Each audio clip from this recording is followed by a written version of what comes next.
자, 생각을 여는 주제. 첫 번째입니다. 시작. 오늘 우리는 너무 매너리즘에 빠져 있지는 않은지요. 형식주의, 습관주의. 그래서 어떤 감격이나 기쁨이 없는 그런 형식적인 신앙생활을 하고 있지는 않은가. 두 번째, 시작. 하나님께 예배드릴 때 가져야 할 바람직한 태도는 무엇인가? 예배드릴 때 어떠한 자세를 가져야 될 것인가? 세 번째, 시작. 신앙의 계승을 위해서 가정에서 해야 할 일은 무엇인가? 가정교육이 중요하죠. 교회 교육이나 학교 교육보다 더 중요한 것이 사실 가정교육이죠. 가정에서 신앙의 계승을 위해서 어떻게 해야 하겠는가? 유대인들은 가정교육을 목숨 걸고 시키잖아요. 가정교육. 자, 네 번째, 시작. 우리는 과연 청지기 의식을 가지고 세상을 살아가고 있습니까? 청지기가 누구입니까? 스튜어드. 자기 것이 아니라 주인의 것을 관리하는 사람들. 주인의 것을 맡아서 관리하는 사람들이 청지기지. 우리는 시간의 관리 청지기고, 물질의 청지기고, 역사의 청지기고, 재능의 청지기고, 내 것이 아니라 하나님의 것을 맡아서 관리하는 사람들. 그래서 떠날 때는 다 이 땅에 놓아두고 가야 되는 거죠. 이런 청지기 의식이 우리에게 있는가? 이런 의식을 가지고 살아가고 있는가? 자, 용어 해설입니다. 말라기. 이 말라기는 예언자의 이름이 아니죠. 이 말의 의미는 나의 사자. 그런 뜻입니다. 사실 말라기의 저자는 누구인지 몰라요. 그래서 그냥 말라기라고 그러는 거예요. 나의 사자라는 의미를 가진 히브리어 단어를 그냥 쓰는 겁니다. 자, 2장 16절을 보면 옷으로 학대를 가리는 자 그런 표현이 있어요. 이게 무슨 뜻입니까? 옷으로 학대를 가린다. 폭력의 옷을 입은 자, 곧 아내를 학대하는 자를 의미해요. 요즘도 그런 사람이 있습니까? 네? 아내를 학대하는 자. 남편에게 매맞는 여자들이 가끔 있잖아요. 아내를 학대하는 자. 세 번째로 언약의 사자 3장 1절인데 계약의 사자로도 번역할 수 있고, 이 계약의 사자는 누군가 하나님 자신을 가리키거나 또는 여호와의 일을 대행하는 천사로 보는 것이 타당하다. 말라기 이름의 뜻인 나의 사자와는 의미가 다른 것이다. 자, 시대적 배경입니다. 우리가 말씀 나눈 것처럼 말라기는 예언자의 이름이 아니라 나의 사자라는 뜻의 히브리어다.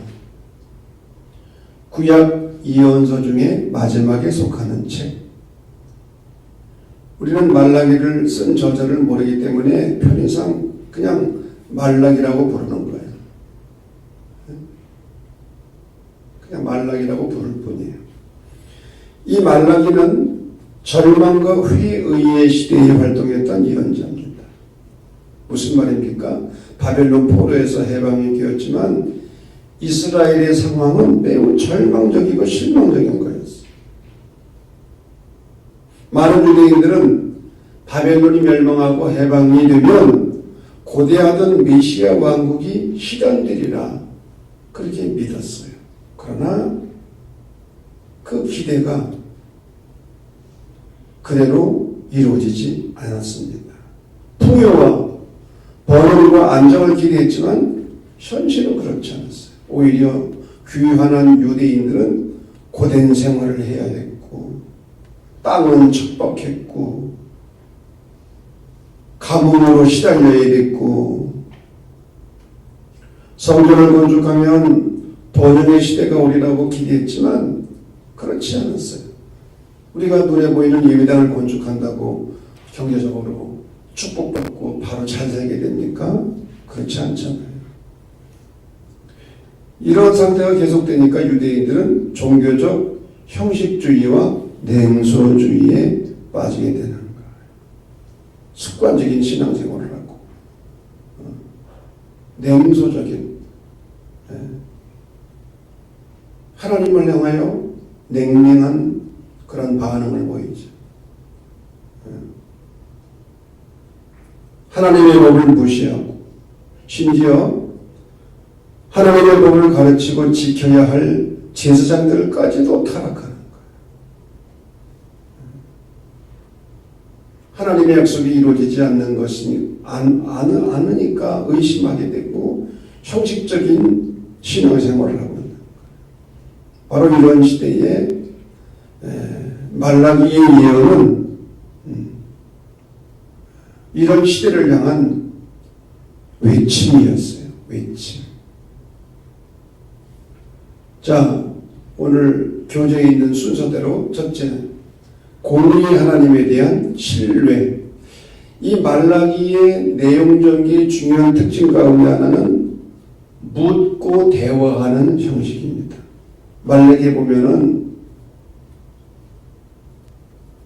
하나님께서 물으시고 대답하고 또 백성들이 하나님께 묻고 대답하고 하는 그런 대화의 형식이 많이 있어요. 1장 2절을 보면 하나님께서 말씀하시기를 내가 너희를 사랑하였노라. 그랬더니 백성들이 어떻게 응답했어요?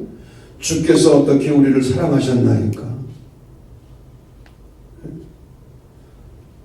내가 너희를 사랑하였노라고 하나님께서 말씀하실 때 이스라엘 백성들은 아니 하나님이 우리를 언제 사랑하셨습니까? 어떻게 사랑하셨습니까?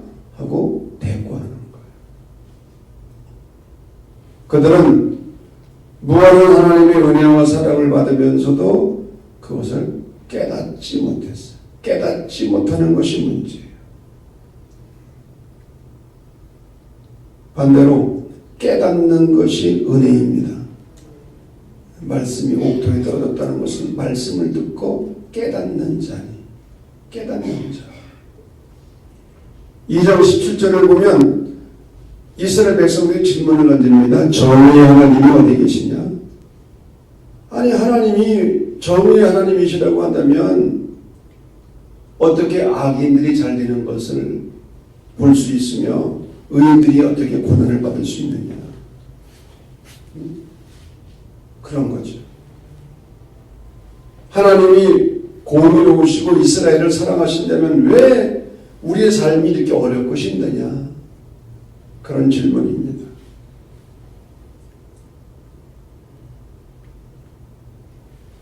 그들은 하나님의 법을 거역함으로 하나님을 괴롭게 하고 하나님을 대적하였음에도 불구하고 그런 적이 없다고 우기고 따지는 거예요. 어떤 분이 그 재미있는 글을 페이스북에 올리더라고요. 오늘 목사님이 교회 수업하는 데 가가지고 질문을 던진 거예요. 학생들에게. 여리고성이 왜 무너졌니? 그랬더니 어느 학생이 내가 안 그랬어요. 그러더라고요. 그 선생님이 나도 그렇게 가르친 적이 없어요. 교육부장인 장로님이 그 말을 듣고 죄송합니다. 내가 돈 벌어서 다시 그 성을 지을게요.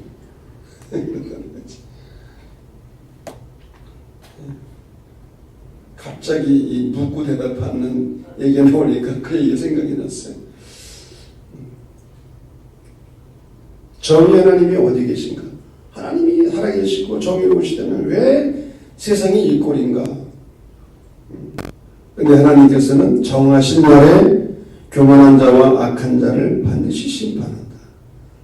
그리고 하나님을 경외하는 자들에게는 말라기 4장에 있는 말씀처럼 의로운 해가 떠올라서 치료하는 광선을 비출 것이고 외양간에서 나온 송아지같이 기뻐 뛰게 될 것이다.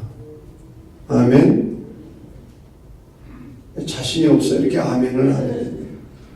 얼마나 좋아. 치료하는 광선, 외양간에서 나온 송아지같이. 이 송아지라는 놈이 엄마 뱃속에서 나오면은 비쩍비쩍하고 일어나 바로. 그리고 걷고 금방 뛰어. 그런 건 잘 모르죠? 야, 참 신기해. 엄마 뱃속에 나오자마자 일어서 그리고 비쩍비쩍하면서 걷다가 하루 만에 뛴다고요. 그 사람은 얼마나 늦은 거야, 사람은. 깨닫지 못하는 백성들, 오늘날 많은 현대인들이 불행감을 느끼고 살아가고 있다고 합니다. 옛날보다 훨씬 편리하고 풍요로운 삶을 살면서도 불행하다는 거예요. 왜? 깨달음이 없어요. 부모의 은혜와 사랑을 알지 못하고 하나님의 은혜와 사랑을 깨달아 알지 못하는 거예요. 우리는 교회로부터 또 많은 사람들로부터 얼마나 많은 사랑을 받았어요. 사도 바울은 육체적인 질병, 가시를 가지고 있으면서도 오히려 감사하고 약함을 자랑하고 어떻게 깨달았기 때문에 내가 약할 때가 오히려 강할 때로구나. 하나님이 나로 교만하지 않도록 하기 위해서 육체의 가시를 주셨구나. 이 사실을 깨닫고 오히려 감사하게 되었죠. 여러분 깨닫는 은혜가 우리에게 늘 함께하기를 간절히 바랍니다. 두 번째 단락, 제사장과 백성들에 대한 하나님의 책망. 1장 6절을 보면 하나님의 이름을 멸시하는 거예요. 내가 아버지일진데 나를 공경함이 어디 있으며 나를 두려워함이 어디 있느냐. 그랬더니 또 백성들이 대꾸하기를 우리가 언제 주의 이름을 멸시했습니까? 대꾸하는. 그랬더니 1장 7절 8절을 보면은 총독에게는 가장 좋은 예물을 바치면서도 하나님께는 제물을 바칠 때에 더러운 떡, 눈먼 것, 저는 것, 병든 것을 가지고 와서 제사를 드리는 거예요. 쓸모없는 것을. 그러니까 아니 이런 것들을 너희 총독에게 바쳐봐라. 이게 받겠느냐 이런 것을. 쓸모없는 것들을 가지고 와서 제물이라고 바치고 제사를 드리는 거예요. 뭐라고 말씀하셨어요? 내가 받지 아니하리라. 가장 좋은 것을 드려야 되는데 쓸모없는 것을 가지고 와서 드리는 거예요. 더 나아가 2장 5절에서 9절을 보면 레위인들이 언약을 깨뜨려요. 제사장들은 여호와의 사자로서 입술에는 진리의 법이 있고 화평함과 정직함을 가지고 하나님과 동행하면서 많은 사람들을 죄악으로부터 돌이키도록 해야 되는데 그걸 하지 않는 거예요. 지도자들이 오히려 언약을 깨뜨리는 거예요. 그러면서 제 3단락을 보면은 자폰과 이혼의 금지, 형제들 간의 불화, 2장 10절이죠. 수평적 관계가 잘못된 거예요. 수직적 관계가 중요하지만 또 동시에 수평적 관계가 중요하잖아요. 그러면서 자폰을 금지했습니다. 이방 신을 섬기는 여자와 결혼하면 안 된다는 거예요. 그리고 말라기 2장 16절입니까? 이혼하는 것과 옷으로 학대를 가리는 자를 미워하노라. 이 말라기의 중요한 결혼관 가운데 하나는 이혼을 금지시킨 것. 이혼 금지법. 그런데 사실은 상황론이라는 게 있습니다. 이혼이 무조건 안 된다라고 말할 수는 없고 정말 어떻게 할 수 없는, 이혼할 수밖에 없는, 이혼하지 않으면 안 되는 그런 상황도 사실은 있어요. 그래서 우리가 무조건 이혼은 안 된다. 그러나 함부로 이혼해서는 안 돼. 예수님께서도 간음한 것 외에는 여자를 버리지 마라. 예수님 시대에는요, 남자들이 여자들을 쉽게 버렸어요. 심지어는 음식을 잘 못한다고 버렸어. 예? 음식 못할 수도 있잖아요, 여자들이. 버렸어요. 그만큼 여자들이나 아이들의 인권이 형편이 없었어.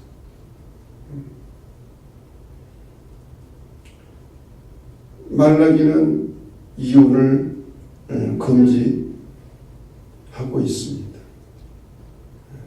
이것은 후대 일부 일처주의와 바른 부부관계상의 정리분류의 중요한 공헌 가운데 하나죠. 함부로 이혼하면 안 된다.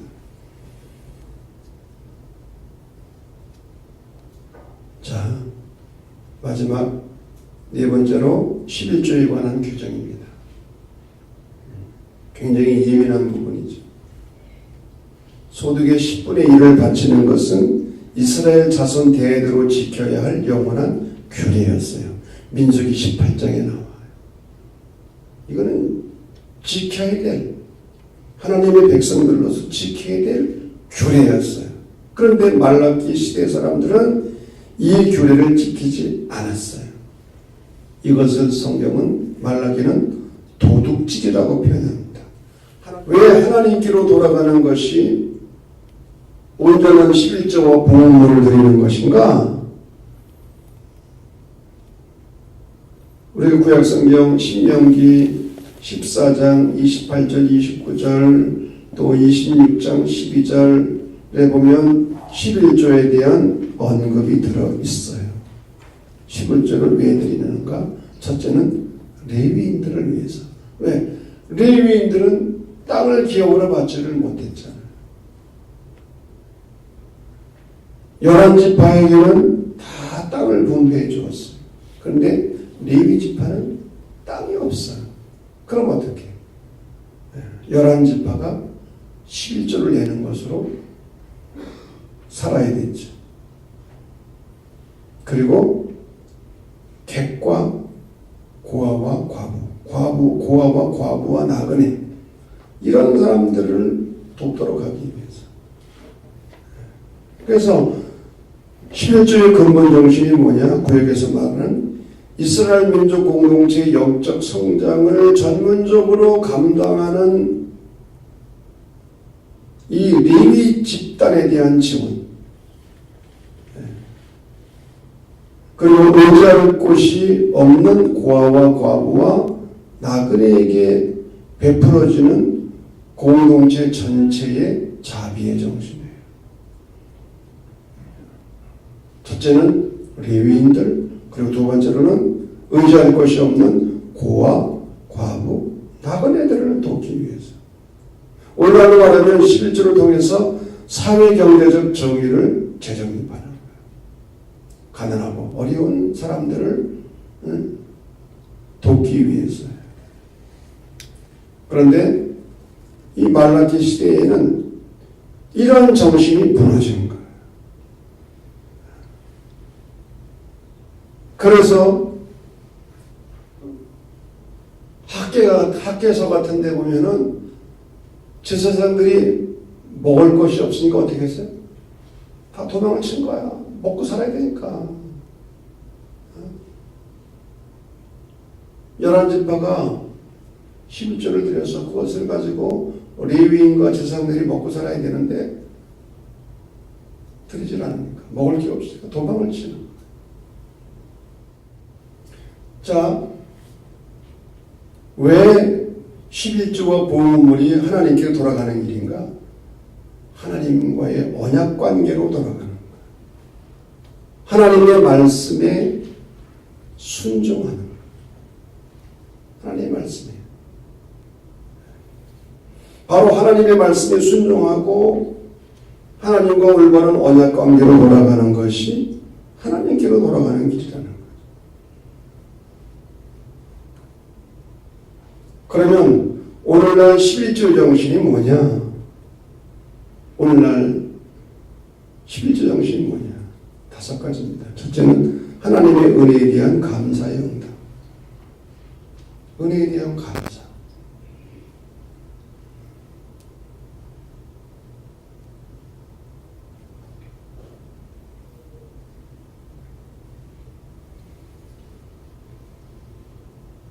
열 중에서 9은 내 거고 하나는 하나님의 것이다. 그런 생각이 아니라 모두가 하나님의 선물이고 은혜죠. 선물. 모든 게 다. 하나님의 은혜에 대한 감사의 응답. 두 번째, 청지기 정신. 내 것이 아니라는 것. 하나님의 것을 내가 맡아서 관리하고 돌보고. 이 청지기 정신의 실천이죠. 더 중요한 것은 소유지향적 삶에서 존재지향적 삶에로의 전환. to have에서 to be로 전환해야 된다는 거죠. 11조는 소유지향적 삶이 아니라 존재지향적 삶을 살겠다는 신앙 고백인 거예요. 네 번째로는 헌신의 표시입니다. 구약시대에 소나 양이나 염소와 같은 짐승을 제물로 바쳤듯이 하나님께 나 자신을 드리고 내 삶을 드리고 내 소유를 드리는 헌신의 표시입니다. 그리고 더 나아가서 사회 경제적 정의를 세웁니다. 가난하고 약하고 어려운 이웃들을 돌보고 배려하고.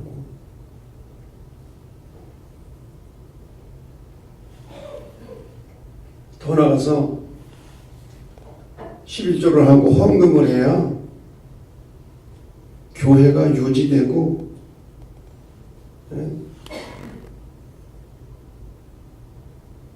교회가 운영이 될 수 있어요. 아멘을 안 해도 그래요. 예? 교회가 어떻게 운영이 돼? 예? 헌금들을 안 하고. 11조는 율법주의적 의무가 아니라 신앙 성숙의 결과입니다. 율법적인 의무가 아니에요. 구원 11조 하면 구원받고 구원받지 못하고 그런 차원이 아니에요. 신앙 성숙에 의한 결과예요. 11조는 아무나 할 수 있는 게 아니에요. 믿음이 없으면 절대로 11조를 할 수가 없어요. 여러분이 묻겠어요. 10만 원에서 10,000원을 하는 게 쉽습니까? 1,000만 원에서 100만 원을 하는 게 쉽습니까? 경험자들은 알 거예요. 10만 원에서 11조 10,000원 하는 건 쉬워. 근데 1,000만 원에서 100만 원 하는 건 어려워요. 그래요, 안 그래요? 여러분이 그렇다는 게 아니고 객관적으로 어느 젊은이가 무디 선생에게 그런 고민을 얘기했대요. 선생님, 무디는 절대로 목사가 아닙니다. 평신도 사역자였어요. 네? 수입이 찍을 때는 11조를 쉽게 했는데 수입이 많으니까 11조 하기가 어렵습니다. 어떻게 해 좋겠습니까? 근데 무디가 그랬어요. 나하고 기도하게나. 그래서 기도했어요. 하나님, 이 사람이, 이 형제가 수입이 적을 때는 11조를 잘하고 쉽게 했는데 수입이 많아지니까 11조를 하기가 어렵답니다. 그러니 다시 사업이 망해가지고 옛날로 돌아가게 해주십시오. 그랬더니 그때서야 이 젊은이가 정신을 차리고 아닙니다. 절대로 그러면 안 됩니다. 신학적 의미입니다. 이 말라기서에 나타나 있는 신학적 의미.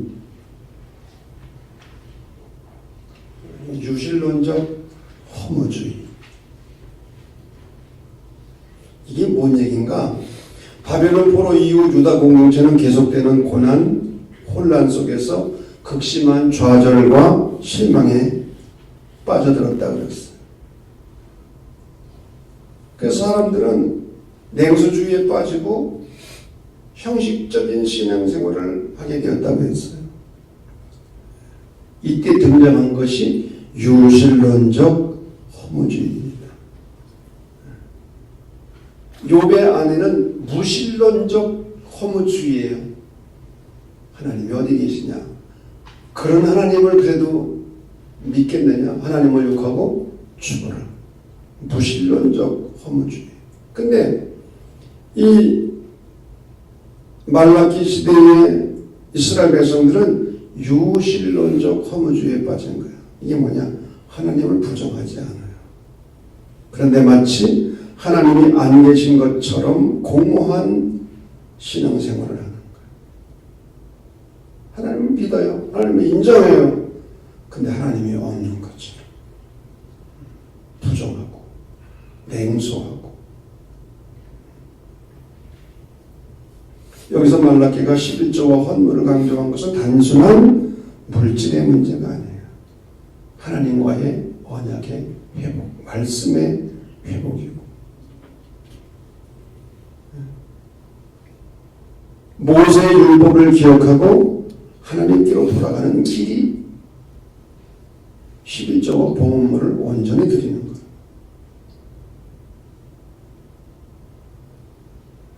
너희가 나에게로 온전히 돌아오면, 말라기 4장 4절 말씀, 나도 너희에게 돌아가리라. 이게 말라기 예언의 중심이고 핵심입니다. 나에게 돌아와라. 나도 너에게 돌아가리라. 나에게 돌아오는 길이 뭐냐? 말씀의 회복이고 언약의 회복인데, 그것은 구체적으로 11조와 봉헌으로 온전하게 드리는 것.